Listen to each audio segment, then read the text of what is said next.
you do that? How did you do that?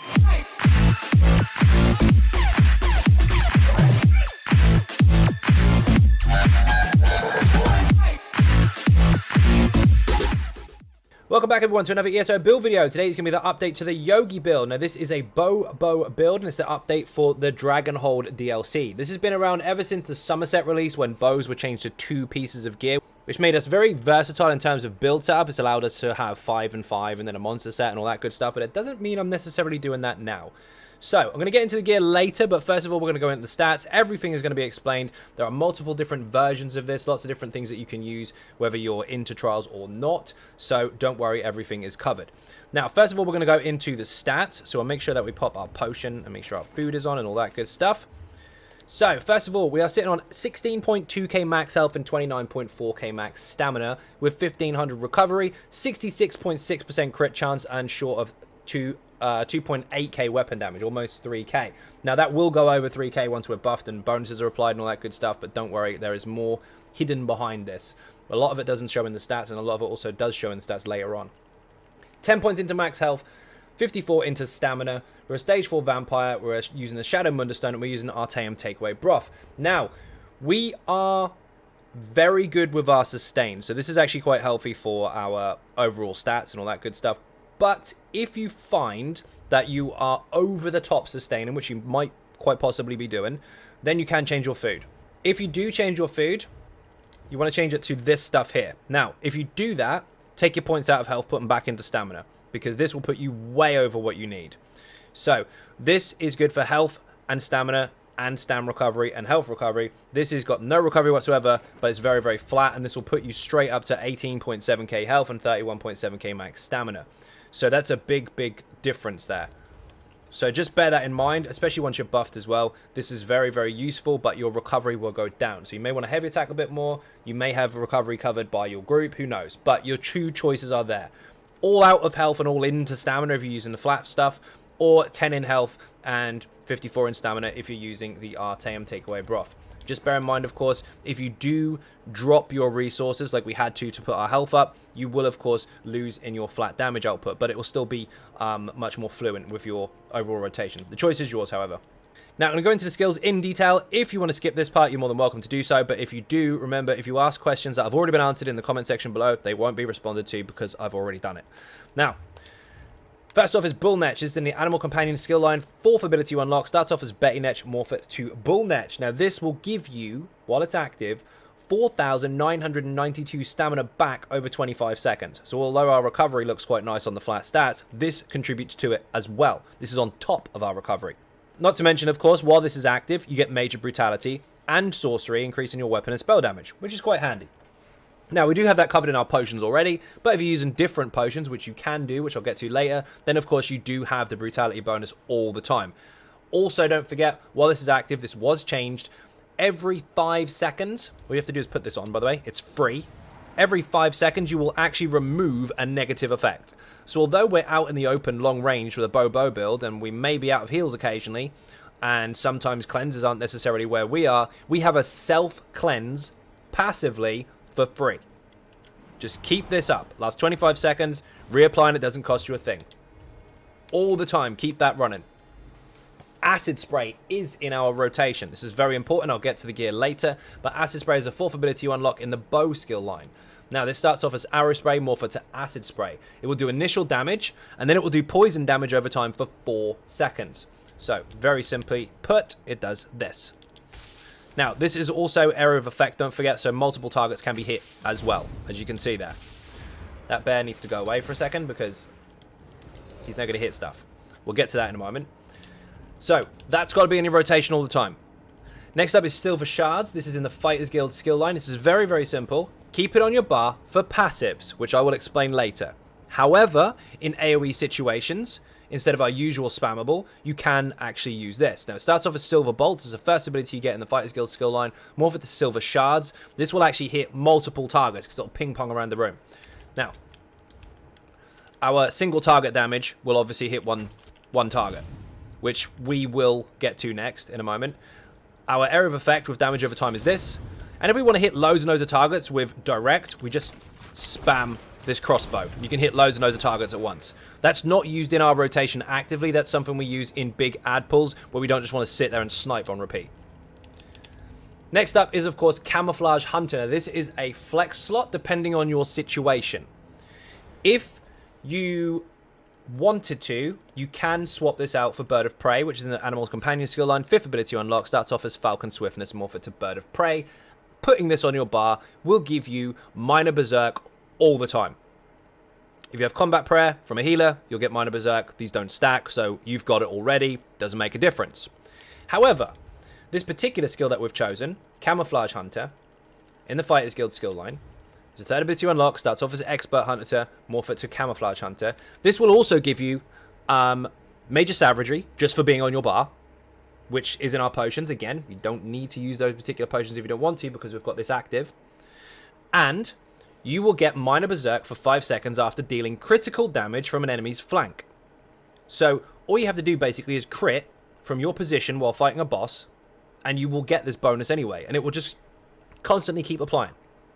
And if you've got Combat Prayer, again, it's a win-win. You can't have any downtime on it. The only time this is different, of course, is when you're fighting a dragon, because you're in their face. So you may want to swap the skill out for that. But the passives alongside of this are very, very important. Savagery and Berserk at the same time, just for slotting it and just for doing damage. Bear that in mind for now. We're going to go over the passives later, and this is going to make a lot more sense. But if you don't want to have this, or you don't have access to it at the moment, then you can put Bird of Prey on instead. Just leave it on your bar. Don't press it. Next up is Lethal Arrow. This is very, very simple. Bow skill line, 1st ability to unlock, starts off as Snipe, morph it to Lethal Arrow. This is your single target spammable, and it is incredibly strong. All you need to do is activate it. Now bear in mind, this does have a cast time of 1 second. So, you just press this. Light attack, bow. Light attack, bow again. That's all you do. Now, obviously there's a rotation attached to that, but that's as simple as it can be. It's a very high damage, single target hit, and it's your main spammable. Not only that, when you attack the target with it, you are guaranteed a poison status effect. So, you will have a damage over time poison effect running all the time. You can't mess it up. It does apply on its own. No extra status effect chances required. That is also going to make a lot more sense later when we get to the gear, because this is very, very important. But just remember, of course, if it's a single target, you want to be using the bow with Lethal Arrow. If it's AoE situations, there's loads of trash, you want to be using your silver shards. This is a very quick demonstration of the skills, because there's really not much in this. Next up is, of course, Wild Guardian. You saw this a moment ago. This is in our Animal Companion skill line. It's our ultimate. You get it at level 12. Morph it from Feral Guardian to the physical version of it, which is Wild Guardian. Now, this is your pet. He is your main ultimate, and he does damage throughout the fight. Both single target and AoE, depending on whether he does his direct attacks or his swipe. But you don't need ultimate to spawn him. You just need ultimate to activate his special ability. Now, if you activate his special ability, it will cost you 75 ultimate only. It's incredibly cheap, and he will do a massive hit at the enemy. Also, bear in mind, while the target is low health, this will deal up to 100% more damage. This can crit way in excess of over 100k. Very, very strong indeed. Just keep your pet active. He will do damage to whatever you're hitting. Just bear in mind, if there's multiple targets, of course, and you want him to hit something else, just heavy attack it once, he'll change his target, and then off he goes. Keep this up. And the easy way to do that is to double bar it, because if you don't double bar it, he dies. Now, some content, he can die. Trial and dungeon content, he can't. So, you're fine there. Don't worry about him having low health or anything like that. But Maelstrom Arena, PvP and stuff like that, yeah, of course he will. But you have to double bar him. Now, back bar, we've got Ring of Preservation. This is our heal from the Fighters Guild skill line. Basically, in an emergency situation, you are out in the field on your own. You are a ranged build. So, get Circle of Protection, morph it to Ring of Preservation, and when you need to, you can activate this. You get Minor Protection, increasing your damage mitigation by 8%, or reducing the amount of damage you take by 8%. You'll take a heal every half a second, which, yes, can crit like hell, as you can see, and you'll get Minor Endurance, increasing your stam recovery. Anyone else standing in here will also receive the same bonuses. That's a choice, and it does benefit from a passive from the Fighters Guild skill line. Failing that, you can, of course, put on Enchanted Growth from the Green Balance skill line, which will give you and others a heal. Just a burst one, like this. Or A very simple one, which most people should be aware of by now, but if you're new, maybe you're not. Assault skill line, you can get Vigor and morph it to Echoing Vigor. And this will give you a nice heal for you and others around you over time. So don't spam it. So those are your choices. You can put on your Warden heal if you have access to it and you don't have anything else. You can put on Vigor for those situations where you want to help yourself and other people just get some heal over time. Or you can benefit from a protection bonus, a recovery bonus, and a heal while you're in position. If you're moving around the room, you probably want Vigor. If you're standing fairly still, you'll want this. This also benefits from other passives that we are going to go over. You'll notice that we've gone through this quite quickly because a lot of it is passive based. Now, we are, of course, using Poison Injection. This is from our bow skill line. Surprise, surprise, we're using 2 bows. Its 5th ability on unlock starts off as Poison Arrow, morph it to Poison Injection. Not only does our bear do more damage at lower health, but also so does this skill. It's a single target poison damage over time. Keep it up all the time, but at lower health, it does up to 100% more damage. So keep this up. We are using Subterranean Assault as well. This is our direct damage ability on our back bar. It's very, very nice indeed, but we don't spam it as such. This is the 2nd ability you unlock from the Animal Companion skill line. Starts off as Scorch, morph it to Subterranean Assault. Now what you do is you activate it, then 3 seconds after, whichever way you are facing will fire out the shulks up to 20 meters away, and enemies caught in the area of effect of this explosion as such will all take damage, and they will have their physical resistance is reduced by 5280 in the form of Major Fracture. This will only actually affect 6 targets. It can hit more, but the fracture will only affect 6. Now we'll put the bear away for a moment just so he doesn't start hitting stuff, because he can be a bit annoying when I'm trying to demonstrate. Activate it, and it will fire after 3 seconds. 2, 1, boom. All hit. But as you can see, the front line there, 6 of them have been hit with fracture, but the rest have not.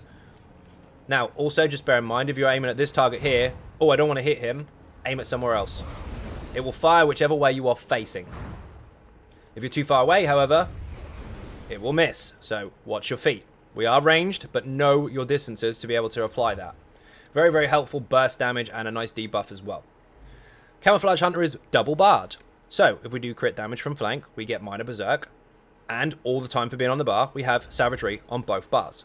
We also have Brutality on both bars because we have the Bull Netch running. So very, very helpful. Again, if you want to, you can swap this for Bird of Prey instead. Arrow Barrage is next. It's in the bow skill line. 2nd ability to unlock starts off as Volley, morph it to Arrow Barrage. Very simply put, this is damage over time, and it's very, very strong. Don't let it run out. Massive area of effect. Everything caught in here will take damage every 1 second.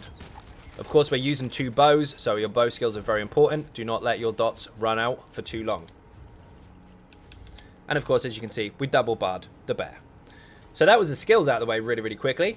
Now we're going to get into the passives, and this is going to start making a lot more sense, especially when we get to Fighters Guild. So, Animal Companion, first of all. This will basically heal you whenever you unsummon or kill a pet. Now, all you have to do is reapply your Betty Netch, which you should do whenever it's close to running out. So if you reapply it, you heal. Really simple, very nice passive. And of course, if you use your Shulks or anything like that, that will also apply. Now, when you cast Animal Companion ability while you're in combat, you generate 4 ultimate, and this can happen once every 8 seconds. Now, we are using the Betty on the front, or the Bull Netch, and we are using the Shulks on the back. So any of those 2 abilities will actually fire off that passive. Very helpful indeed. This will increase your Magicka and Stam recovery if an Animal Companion ability is slotted. We have a bear on both bars. We have the 12% increase all the time. Not to mention, of course, we have the Bull Netch on the front and the Shulk on the back, so even if we weren't using the bear, which we are, you'd still have it. And finally, increases your damage done, all of your damage, in fact, not just weapon damage, all of your damage, by 2% for each Animal Companion ability slotted. Now, we have 1 here and 1 here, and we have exactly the same on the back bar. That's a 4% increase to all of your overall damage. Now, if you swapped Camo Hunter for Bird of Prey, that would put you up to 6% overall flat damage. But we're going to not do that, because when we get to the Fighters Guild, passives in fact, this will make a bit more sense. We've took advantage of what we have, and we haven't deliberately put other Animal Companion abilities on here, even for passives, because we have some shinier ones. Green Balance, of course, you will need some of these. When you heal yourself or an ally while under 40% health, with a green balance ability, you gain major mending, increasing your healing done by 25% for 3 seconds. So if you do have this skill, you're not using Vigor or Circle Protection, you will benefit from this. If you don't, then of course dump it. When you heal an ally with a green balance ability, you gain 250 magic or stamina, whichever one of the 2 resource pools is lower, every 1 second. This can happen once every 1 second. Again, if you have this ability, fair enough. If you do not, dump it. Increases your healing done with green balance abilities by 2% for each green balance ability slotted. Still, same applies if you have this ability. Or even if you used Green Lotus to make sure your lights and heavies healed you, which is a possibility, you could use that if you wanted to. That would also benefit from this. So just bear in mind, these 3 passives are based on using these skills. So if you have this, or you have this, which we haven't gone over because that's more, if you understand the Warden, you can use it. If not, it's not part of this build. Then, of course, go for these. When you activate a heal on yourself or an ally, so if you heal somebody else or you're granted minor toughness, and so are they, increasing your health by 10% for 20 seconds. So, as you can see here, my health is on 16.2. If I unsummon my pet and receive a heal, 17.5. So, technically, you could take your health out of here and put it back into stamina because you're going to be over 16k anyway. But for the extra health, especially if you've got Ebon and stuff, it's quite nice to keep it how it is. But all you have to do is reapply your free Bull Netch to heal and get that buff. Failing that, Circular Protection on the ground, that will keep it up for you and other people. So just bear in mind, if you do any heals to anybody, yourself or others, whoever's affected by it will get that buff. The Warden only has that buff in this game now. Except for one set, which is Warrior's Poet. Now, this will increase your chance of applying chilled status effects to enemies with Winter's Embrace abilities. We're not using that, so you can dump this ability. This will increase your physical and spell resistance for each ability of this skill line used. We're not using that either. You can slot a resistance buff, which is here, if you choose to, but if you don't choose to, you won't need this passive. This will reduce the effectiveness of snares applied to you by 15%. We are out in the open. We may get snared. We don't want to be stuck there, so we do want to move fairly fast. This will actually help. And increases your magic and frost damage by 10%. You won't need this. So actually, you can dump all of these passives, save yourself some skill points, and just get this one here. Now, we're using just a bow. We're not using any other weapons. So this is going to be nice and easy. This will give you an increased damage bonus of up to 12% against enemies at longer range. Why is that important? You are using a bow. You are using a ranged weapon. Close up, if you're using dual wield and a two-hander and you have a bow on your back bar, sure, you've got extra utility with those particular skills, but they're not benefiting out of their maximum potential. We are deliberately ranged, so we can take advantage of some massive, massive damage bonuses for staying in a ranged position. This will increase your weapon crit for having a bow. We've got one on both bars. We've got crit on both sides. This will increase your reduction to cost. When dealing damage with a light attack or a heavy attack, for 5 seconds, you have a 5% damage increase, and this stacks up to 5 times. Now, if you're using one type of weapon on the front and then a bow on the back, 9 times out of 10, of course, you won't get all 5 of these stacks to get the 25% damage increase. Because when you swap to the front, eventually it will fall off. Then you reapply it when you get to the back again, and so on and so forth. There's down times. We're using 2 bows. So as long as you keep up one light attack or one heavy attack every 5 seconds, we're going to consistently keep that damage bonus up. And we are going to be using light attacks a lot more than that. So we can actually have a 25% damage increase to all of our bow abilities all the time, as long as you keep up your rotation. Also, both bars this applies to, because we're using a bow on both bars. If you dodge roll, you run faster. Nice and simple. Just don't dodge roll too soon after a previous one, because otherwise you will be penalized with a higher cost for your dodge. We are using just medium armor. We're using 7 pieces of medium. So, you want all of these passives, because this will increase your crit chance per piece, this will increase your stam recovery and reduction to cost, this improves your sneak, this will increase your weapon damage, and this will increase your movement speed, and also this will increase your reduction to dodge roll costs. So this is a very helpful skill, and you've got to get them all. We're not using any heavy, so don't worry about those passives. We're not using any light, so don't worry about those. However, if you choose to use a monster set with the alternative setup, then of course you may want to go 1 light, 1 heavy. It's entirely up to you. But for this particular overall build, we're using just medium armor.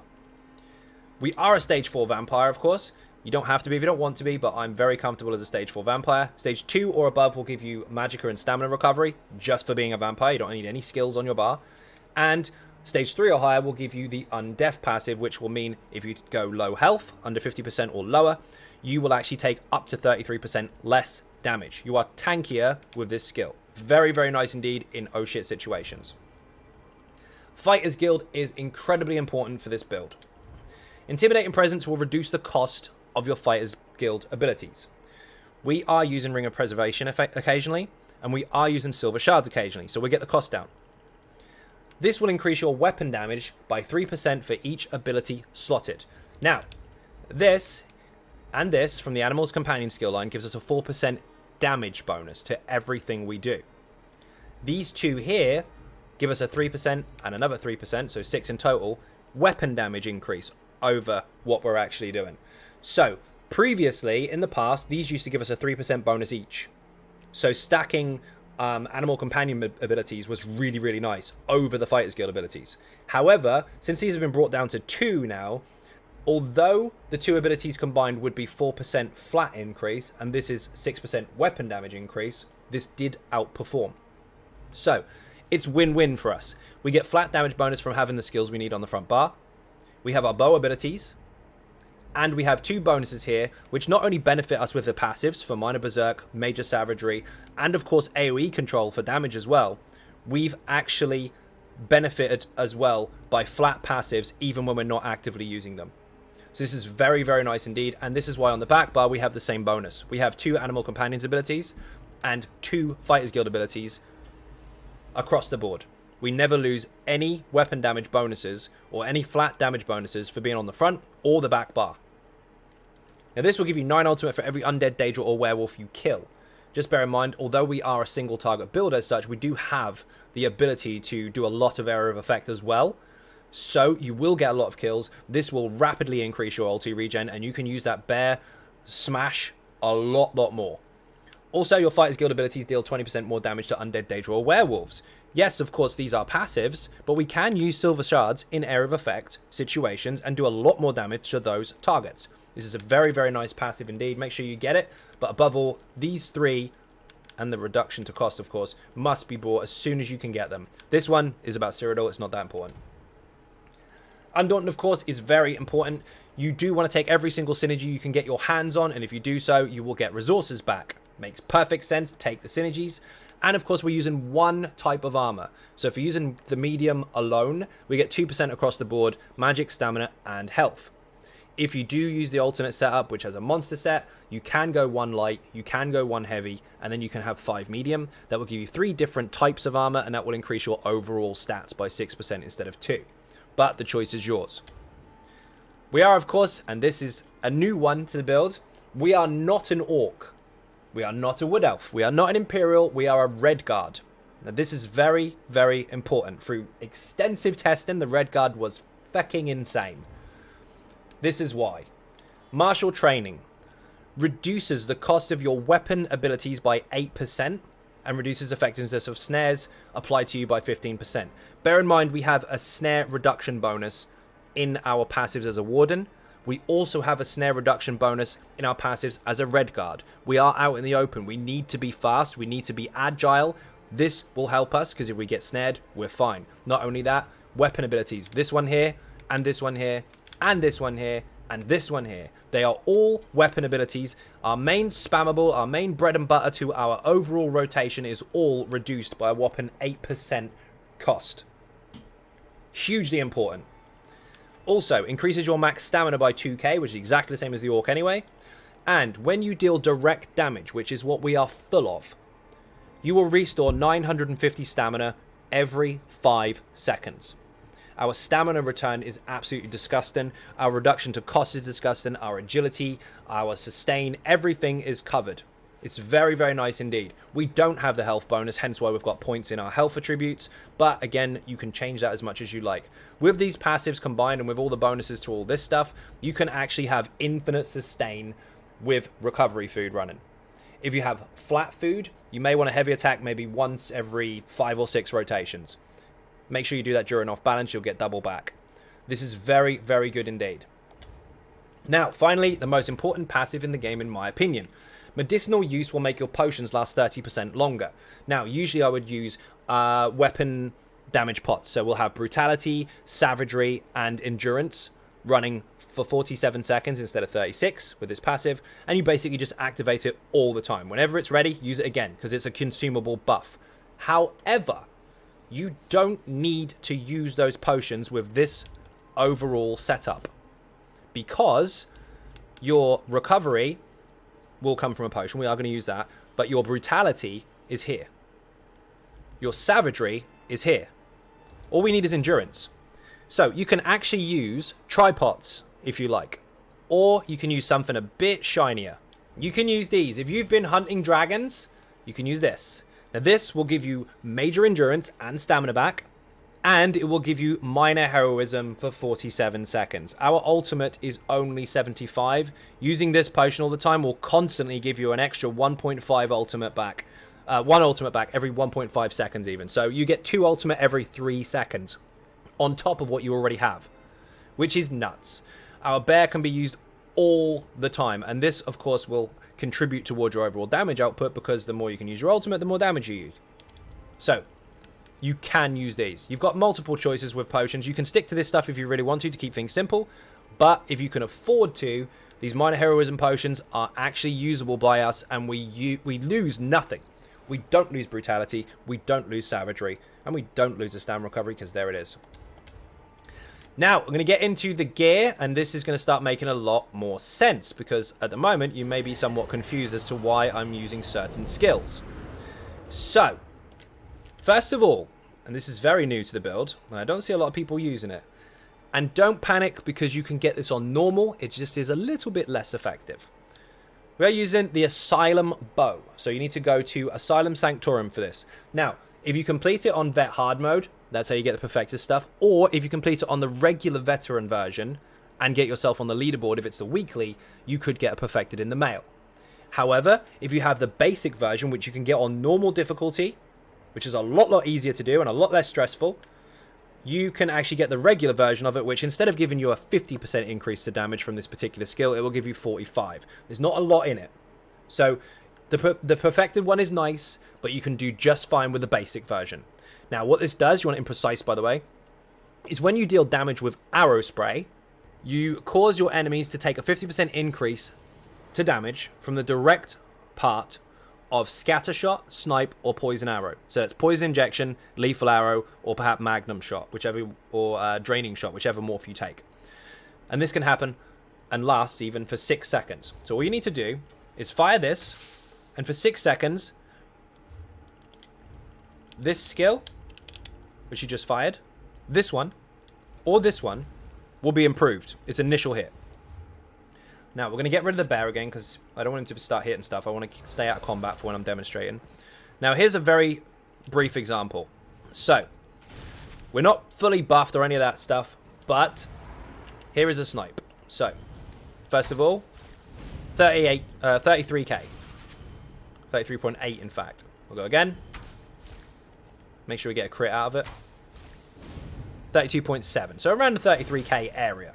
Now if we use this first, then hit with it afterwards, 52. Now when you're buffed, when you're actually doing your rotation properly with your potions and all that good stuff, that is actually in excess of around 71 to 78 on average. And when you get to execute phase, based on the way we're set up, that can actually go to about 99 to 103 per snipe. That is an incredible boost to your damage output. Very, very nice indeed. Spamming snipe on its own is nice and does good overall damage. But having individual hits every so often inside our rotation that are way up there doing massive damage, this does contribute to a lot.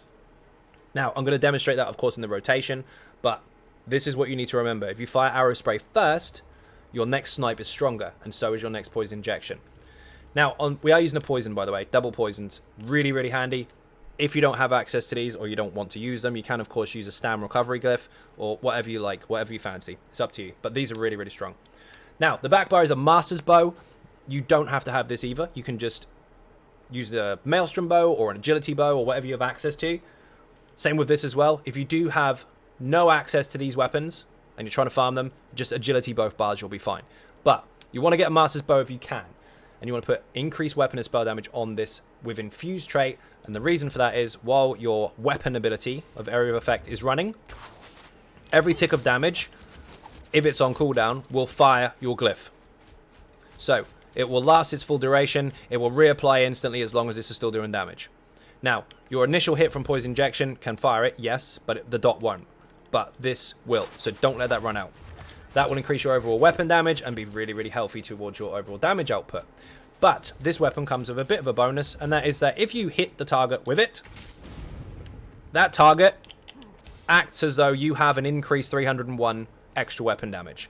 So, when I hit this with a sniper a moment ago, you saw this, which was 30-ish. We haven't put our buff on. That first, 52. Now let's make sure we've got a glyph running. Poison injection running. Have this running. And then we'll do this as well.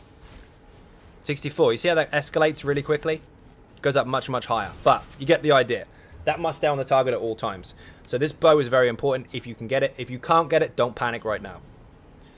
Now, we are still using Zovkins, but no Zovkin bow. We're using a helmet and shoulders. Or any 2 pieces of armor you can get hold of. Or jewelry. Doesn't matter. As long as you have 5 pieces. We're actually using 3 jewelry and 2 body pieces, but you can use the full body if you want.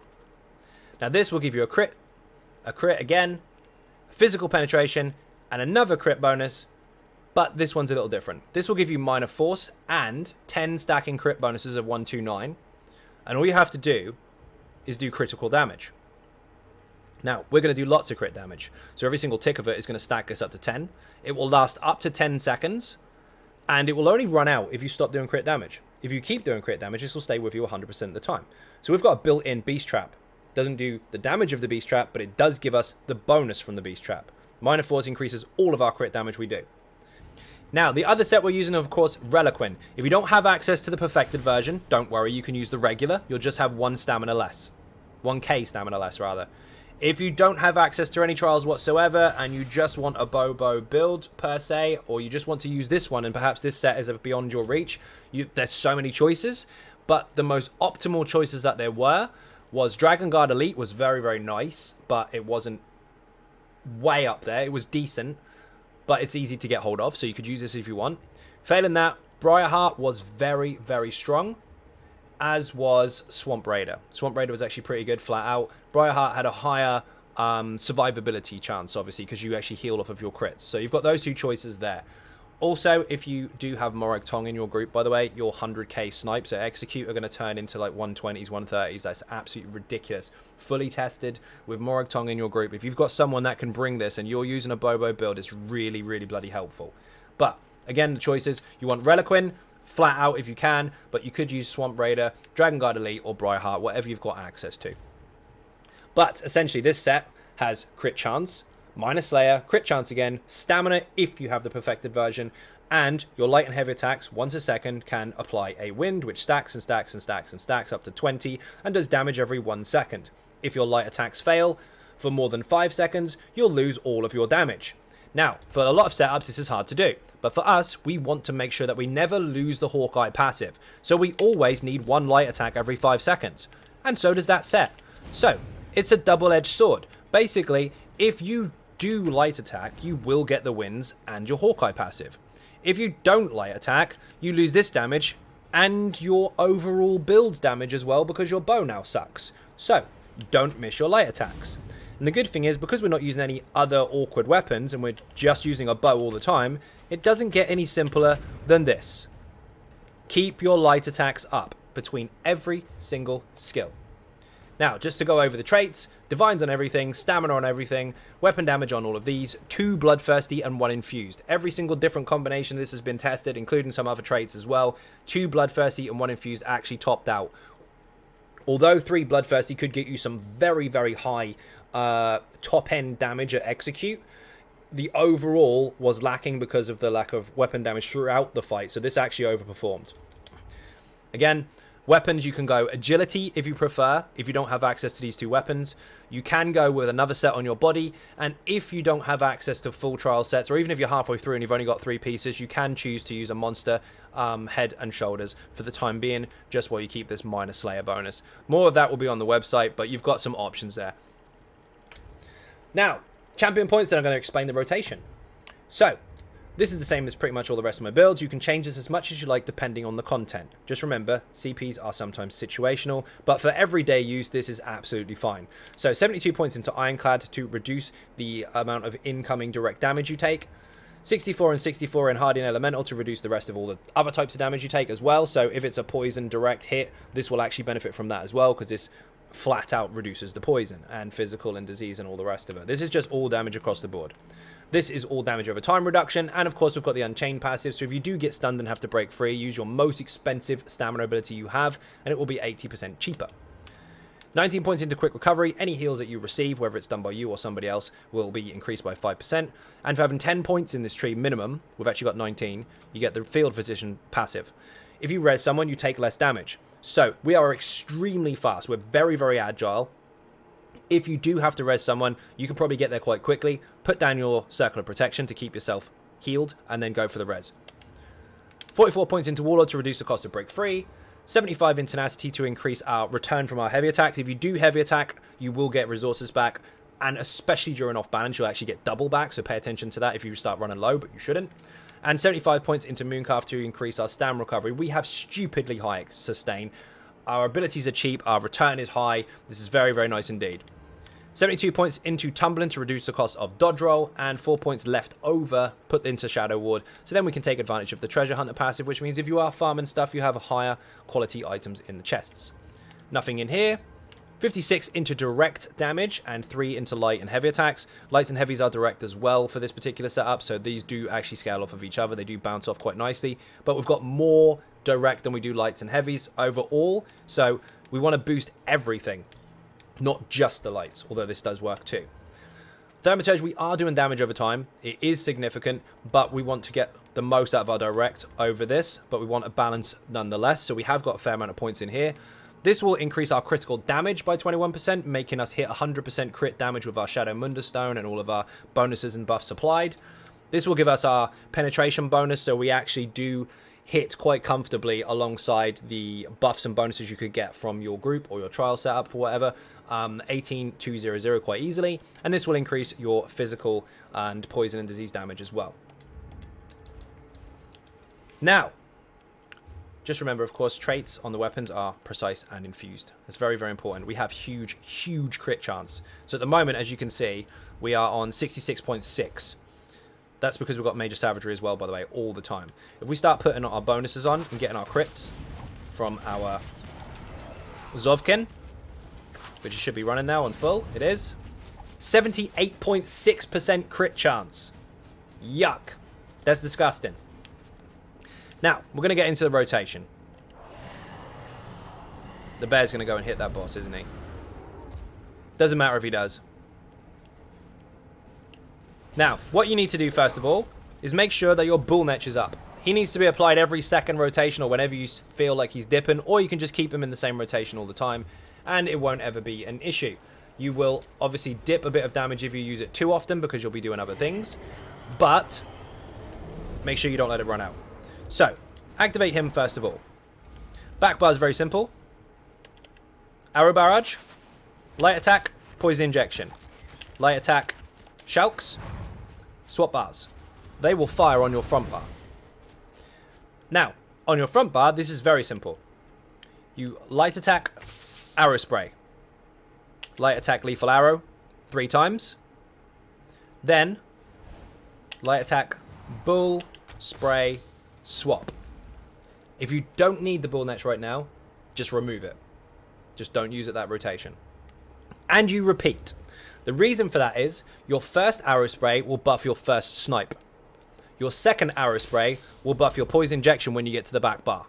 And that will keep up a consistent amount of damage. Now what that looks like is this. So we'll call it volley just because it's the base morph and it's a habit of mine. So arrow barrage is volley for the time being. So volley, light poison, light shulks, swap, light spray, light snipe. 3 times.